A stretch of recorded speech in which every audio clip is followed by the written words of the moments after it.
Hey, what's going on, Crosstown leadership team? Wanted to take a minute and just clarify some of the roles and expectations. I know the this past fall, a few weeks ago, we implemented several new positions, and we really tried to increase our staffing. So I feel like things are going really well. I think we have some good small group leaders that are up and coming, and we also have a good base of small group leaders that have been here for a while. But the most important key for us right now is to make sure that everybody is fully trained and doing their job and fully equipped to do their job. So I was talking with Gabby this past weekend, and there was some question about what does she need to do as the small group leaders coach. Um, so I want to take a minute and just clarify what each one of the roles are and what you are expected to do. Big thing right now is let's start with the small group leaders coaches. We have a coach almost in every service for the boys and for the girls. 9:30 service. We're still working on getting a girls coach, but let me just describe what that job looks like. And that is for Jack, that's for Gabby, that's for Andrew, that's for Martha, and for Kara. Each one of you are overseeing an entire section of small group leaders. You should have up to 6 small group leaders that you are overseeing. So here's your job. Your job is number one, to be there for your service and be there early every single week. You can't manage something that you are not present to see. That's the first thing. You need to be there, and you need to be ready to engage in everything that's going on. The second thing that you need to do is you need to know each one of your small group leaders. Not just know their names, not just know who they are, not just know what group they're in. You need to know what they're good at and what they're not good at. You need to know their strengths. You need to know their weaknesses. You need to know what areas they need to grow in. You need to know what areas they're really excelling in. And you want to help put them in a position to succeed. Um, it's your responsibility to train those small group leaders to be effective at everything that they do. Each one of you is an effective small group leader. You know how to lead a small group in Crosstown. You do very well with it. That's why we brought you into this role. Now your role is has additional responsibilities. You're not just there to interact with kids. You need to take each one of your 6 small group leaders and make them good at what they do. That involves a lot of mentoring. That involves a lot of training. That involves a lot of conversations. Um, so here's a couple steps that you can do to really be effective at that.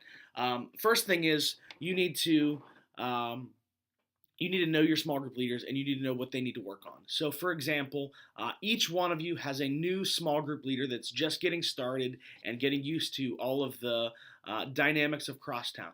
You should be personally talking to that person. So, for Gabby, that could be a Lauren Tate. Who's just new to Crosstown. She's getting used to things. She's learning the ropes. For Andrew, that could be um, Mark Williams. He's a new freshman. He's just getting used to this, and he's not fully in the loop of everything that needs to happen.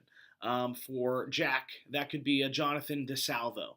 Um, so you know who the new small group leaders are in your groups. I'm just naming a couple there. But what you should be doing is, if you're not assigned to a group, you should be sitting in on a group with one of those new leaders.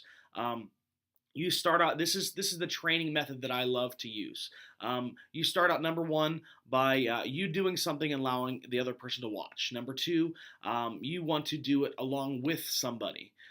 So you kind of do it back and forth. Maybe you lead part of the group, they lead part of the group. After that, you let them do it and you watch. And then after that, they do it by themselves. So that's the progression. It may take several weeks of them watching and observing you before they're ready to move on to step two.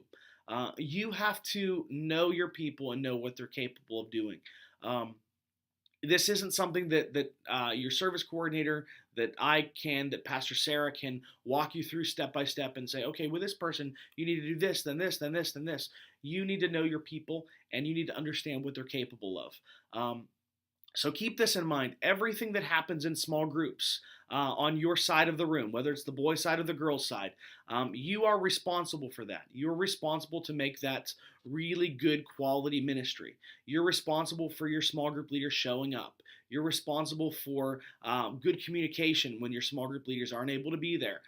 So if something doesn't happen well, you want to gently, politely, and nicely um, redirect your small group leaders. This is your job. So if someone doesn't show up, they didn't communicate with you, you need to let them know, hey, if you're ever not going to be here, you should send me a text. You should send the service coordinator a text. You should send Pastor Sarah a text, just to let everyone know, because that communication piece is really important. It's also about sitting in with them, seeing what they do well, and coaching them, giving them instructions. Use that process that I outlined. So, number one, you do something and they watch. Number two, you do it together with them. Number three, you let them do it and you watch them. And number four, they do it by themselves without anybody watching. After each one of those steps, you need to be giving them feedback. So if you're working with a brand new small group leader and you just let them lead part of the lesson, you're doing it with them. Afterwards, you say, all right, now let's talk about it. How did it go? What did you do well? What can we do better next time? Here's some things that I noticed. This is something that maybe you could try next time to engage the kids' attention a little better. That is your primary role as a small group leaders coach. You want to know your leaders and you want to fully equip them to do a good job. Okay. The other thing is you want to also work with the assignments to get people in the right groups when people don't show up. You want to work with your service coordinator, but you should be figuring out who leads what group. The ideal is that kids are never moved out of the group that they're assigned to. When I say kids, the small group leaders. So if somebody's in first grade boys, they could lead first grade boys and kindergarten boys together, or first grade boys and second grade boys together, but we shouldn't be bouncing them all the way up to fourth grade boys unless we're in a desperate situation, and I want to avoid those as much as possible. One of our goals is to have consistency and familiarity with all of our kids. So keep that in mind. Work with your service coordinator. You should always be having conversations with your service coordinator about those things. Okay. The other dynamic is the service. The service coordinator, who also has an assistant. One of the coaches helps out. This is all about making sure we have a good presentation on stage. So, for example, Sean is functioning as that service assistant. He's actually not functioning as a coach right now. And then also Andrew is functioning in this role. And then Kara is functioning in this role. This is all about making sure we put the right people on stage. We have a good quality product. We're developing new people that are not used to being on stage, and we have a good production from the tech perspective. Everything that we do when we talk about having a high performance presentation, this is what that's about. It's making sure that we always do things with excellence on stage and our presentation looks really good. So that's up to you, Kara, Andrew, and Sean, making sure those dynamics are in place in your service. So everything that we put on stage is your responsibility to make sure that it's quality. You want to work with your service coordinator on that. Operations coordinator and operations assistant. You guys are handling all of the operations stuff. That's from check-in to check-out, pre-service games. It's crowd control during the service. It is post-service activity. Everything that doesn't happen on stage or in small groups is your responsibility. All the security stuff. Crowd control is a huge part of this. So during worship, you shouldn't be fully engaged on what's happening on stage. You should be fully engaged on what's happening on the floor. It's creating a good experience for the kids with good crowd control, making sure the kids aren't running wild or jumping around or doing things off on the side that are a distraction. So keep that in mind. All of those things are your responsibility. Then the service coordinator is overseeing all of that. The service coordinator should have touch points with ideally 4 main people. So number one, it should be their operations leader. So that is for Patrick, that's Pam. For Jim, that's Melissa. For Corey, that's Keith. And then there's the assistant that's helping them out. That's also one of those coaches. So number one is the operations coordinator. Number 2 is the small group leaders coach on the boys' side. Number 3 is the small group leaders coach on the other side. Service coordinators, you should have regular conversations with those 3 people.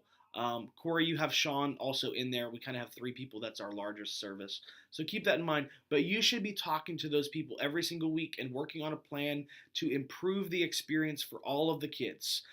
We want to make this a great experience on the boys' small group side, on the girls' small group side, the operations side, on stage. And service coordinators, it's your job to figure out all of those dynamics, to understand your current reality and make sure we're progressing and we're growing and we're getting better in those things. These are all leadership roles. It's all about leadership and causing the person that you're leading to excel, to set them up for success, to set them up for a really good experience. Some of the people that you're overseeing, they may not be fully ready for the whole job where you can just pass it off to them and let them go. Again, the training process that I like to use is number one, you do it and let somebody else watch. Number two, you do it along with them, so you're working with them.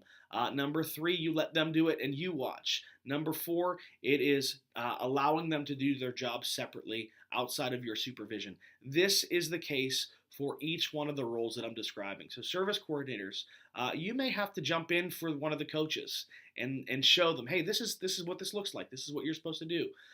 You may have to jump in for one of the operations coordinators and show them the process. We have some new people that aren't familiar with some of these roles. Small group coaches, you may have to do the same thing. If someone's not ready to lead a group, you may have to jump in and lead that group. But it should all be with the intention of eventually releasing them to fully do their job. So I want to just clarify that. The big part of this is everybody having ownership of their area of responsibility.